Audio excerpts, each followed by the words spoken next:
Thank you. New tonight, a courtroom battle over who regulates gambling in Arizona, not just normal gambling.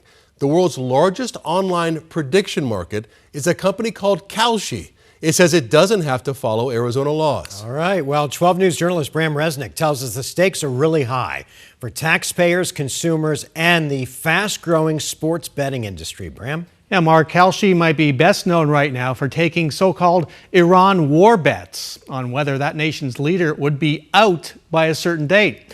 Here at home, the world's largest online prediction market is fighting state regulations across the country. In Arizona, the unregulated betting app doesn't have to pay state fees on wagers or contribute to services for compulsive gambling, and the industry as a whole could be taking a financial hit.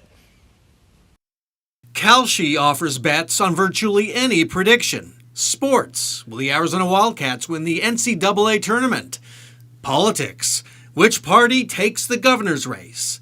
And money, how much will Arizona iced tea raise prices? It is sports gambling without any of the consumer protections or tax payments or requirements that Arizona specifically requires of its sports betting operators. Florida attorney Daniel Wallach is a nationally known expert on sports gambling regulations. It's competing directly with the Arizona market. The world's largest online prediction market is regulated under a federal commodities commission, not by state law. Now Kalshi wants a federal judge to block any attempt by Arizona to regulate what it calls event contracts. They're using the language of financial products to dress up what is indisputably sports gambling. In a letter last May to Kalshi's chief executive, Arizona gaming officials warned that Kalshi's online gambling is illegal.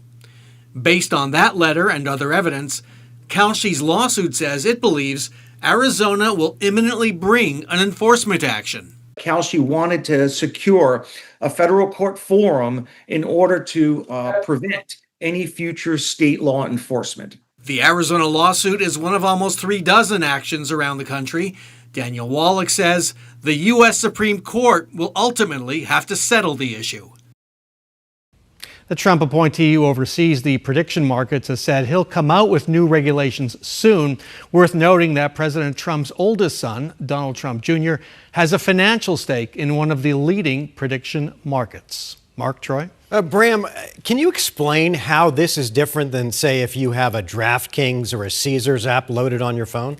Well, I'm not a big bettor, but I'll tell you, not a bettor at all, frankly. DraftKings, FanDuel on your phone, you just type in your bet and there it goes. In this case, the prediction markets argue that what you're doing is betting on an event that's being predicted. So say people predict that Duke will win the Final Four. Okay, that's a month away. So in that case, it's kind of like a futures contract, like betting on the price of pork bellies a month from now, as is often done. And in that case, it's a contract, kind of a sports contract, and state laws don't apply to that. Huh. And betting on war, though, is so odd. Yeah, and betting on the price of iced tea. And workaround for Kalshi. I mean, you find that little difference. It's interesting. It's been called innovative. It could be. We'll have to see what the Commodities Futures Trading Commission has to say about it. That's who they say is regulating them right now. All right. Thanks, Bram.